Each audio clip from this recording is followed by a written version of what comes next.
ngo okay murakaza neza rero kuri YouTube channel Nyero Official nk'uko bizina mu wanyu Iradukunda Jiva.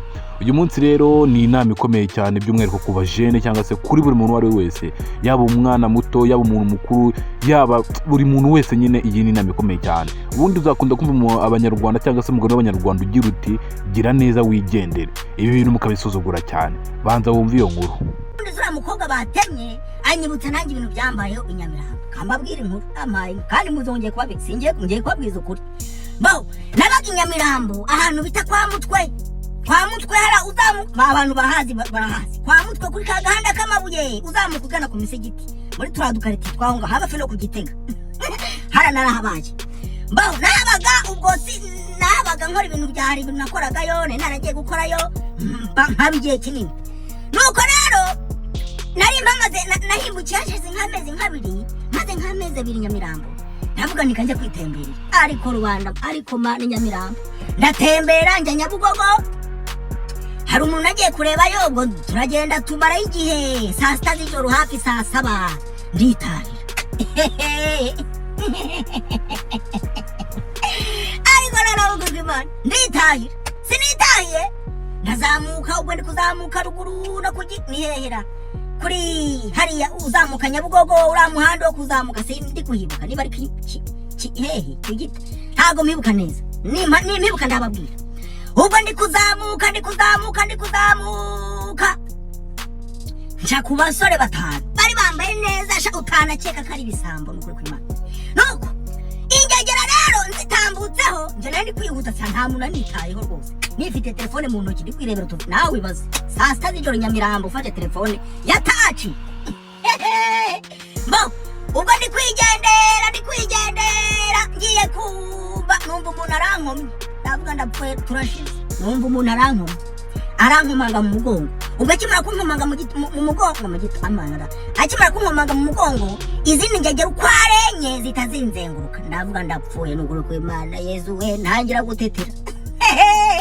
Ba ubwo ntangiye gutitira none ikintu gishekeje nari mvuye ahantu nari mvuye kureba muri Nyabugogo twari tumaze gukubita kagwa niba aragasuru niba arakagwa urumva hari harimo akantu nanjye hari harimo akantu k'akagabo nyine kakaji ku buryo umuntu wanyweye akagage muramuzi ufite akaja nta muntu apfa guhagarika wawigize umusore mbese wabyimbye no nuko barampagarika n'ikiburi cyinshi nari mfite ikiburi kinini cyane. Ariko bakimara kunzenguruka ari bane batanu icyo kiburi gita kigenda nta ibisore sinzana bibagirwa amasura yanyu ndacyafite mu mutwe kandi ubu ntago bazi kandi nge bahagaritse. Bo nuko njya kubona ingegeri bakuriye ubwo abo bantu ko ari batanu bafite umuntu bakuriye burazirangegera z'Inyamirambo abari akagurupe gafite dirija gafite admin ubu bakuriye bose. Ubwo baraje ngo ngo rero ngo turahera he ingegeri uratangiye ngo turahera he nari nambaye akantu kakanigi mu josi nambaye ipantaro nambaye n'umupira nambaye n'inkweto.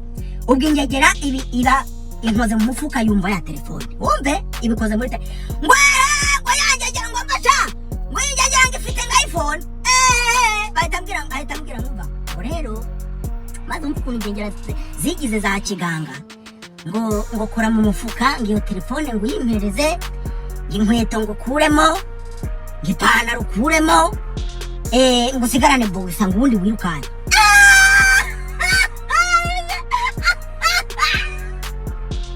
Ibyo bintu kubigira umuntu wo mu cyaro umuhungu agatinazi ngo kuramo inkweto kuramo ipantaro ukuramo telefone ukuramo ibintu byose wambaye umpereze. Mbanda nakubise agatwenge ndaseka mpita mbabwira ati rero mwangegeramo do sindi hano nakakajinya ko kuba nanyweye akagage kari ku ntumba nigize umusore. Ndabona ni aho simundebe kumpagaze aho kugira ngo mbahereze telefone yanjye aho kugira ngo nkuremo ipantaro aho kugira ngo nkuremo inkweto do mpita mfata ukuboko mpita nshira mu mufuka mfata ya telefone ndavuga nisha mwica ingegera mukubite. Ubwo wumva kakagage kari kunyosha ku buryo mbese ndumva nibankubita ikintu ntaracyumva nigize umusore. Nuko ingegera bakuriye ibiraje njya mu maso kigira ngo ngo rero wongeye kubara gatanu ntarabicanyi wongeye kubara gatanu ngiyo telefone nutaba utarayihereza uriya ndagukubita ingumi yo mu maso ngira ngo ni ya mikino ndaseka ngira ngo ndi muri filime nagiye kumva numva ngo po numva ibicurane biraje numva ntagiye gusepfura nagiye kumva numva ibicurane biraje numva amazuru arazibye numva neza hari ikintu mu mubiri misembura ewa isukari itigabanyuka ukumva neza isi kwikaragiyeho noneho mu gihe ndi kuzungera ndi kumva amazuru yatsiniye ndi kumva ibicurane bije ndi kumva mbese kanseri izamutse nsa nk'uwunamye kwa kundi bagukubita ukunama maze ngegera nkiunama ihita insangisha y'ingumi ya gutya ibirazamutse ibintu bise mu kananwa irazamuka ewe gatata we noneho mpita numva numva isi iyikubye kane noneho nakumbe nanjye nari nafashe telefone nayifatiriye hara hasi nari nayifatiriye dore inkovu ndacyayifite murebe neza dore iyi ni inkovu y'amenyo iyi ngiyi ntago ari iki iyi ngiyi muri kuyireba aya ni amenyo aya y'ingegera z'inyamirambo wayibonye kwa kundi umwe ari gukubita hejuru undi ari hasi ari kuruma akaboko kugira ngo ndekure telefone ibaze nawe kuruma mpaka ahantu habaye gutya ingegera yararumye amenyo yinjira mu gisebe yinjira mu nyama amaraso arava urumva kakagwa na mwe kari kumfasha kugira ngo ntumve uburibwe cyane urumva ubwo kiragenda kiraruma hejuru bari gukubita nanjye nafashe telefone nayigundiriye kwa kundi nunanye bakubise ingumi nuko ngo wanze kurekura ingegera sinzi ukuntu yarebye ku ruhande ifata ibuye ry'isara bwayo murarizi rimwe ry'umweru rikomera cyane sinzi ukuntu yarizanye aba rikubise ahangaha mu gahanga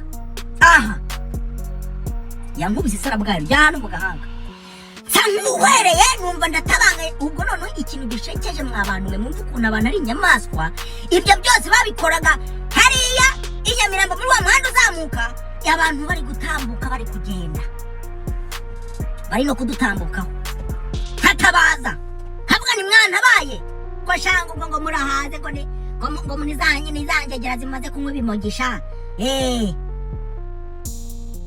ibaze nawe bari kunkubita ndi gutabaza amaraso ari kuva abantu bari gutambuka rwose hari ingegera ntambutso rwose niba ari ikiyede niba ari ikiki cyambaye isarubeti cy'igisore rwose kiritambukira bari kunkubita ibaze nawe urumva hari abantu bataye umuntu bagakubita umuntu umurebera koko nabo nura mukobwa batemye ejo bundi nabonye hari ingegera zihagaze rwose ntacyo ziri gukora ariko muri iyi minsi najya gutabara umuntu bari gutema n'umuhoro reka da musekirite ntiyagiye gutema bakamumena nawe se yego hari aho utajya gukiza ariko ujya mubera amaso bagenzi banyu mwumvishe nuko rero ati byarangiye bite rero ubwo yamaze kunkubita isara bwayo akimara kunkubita isara bwayo hari umuhungu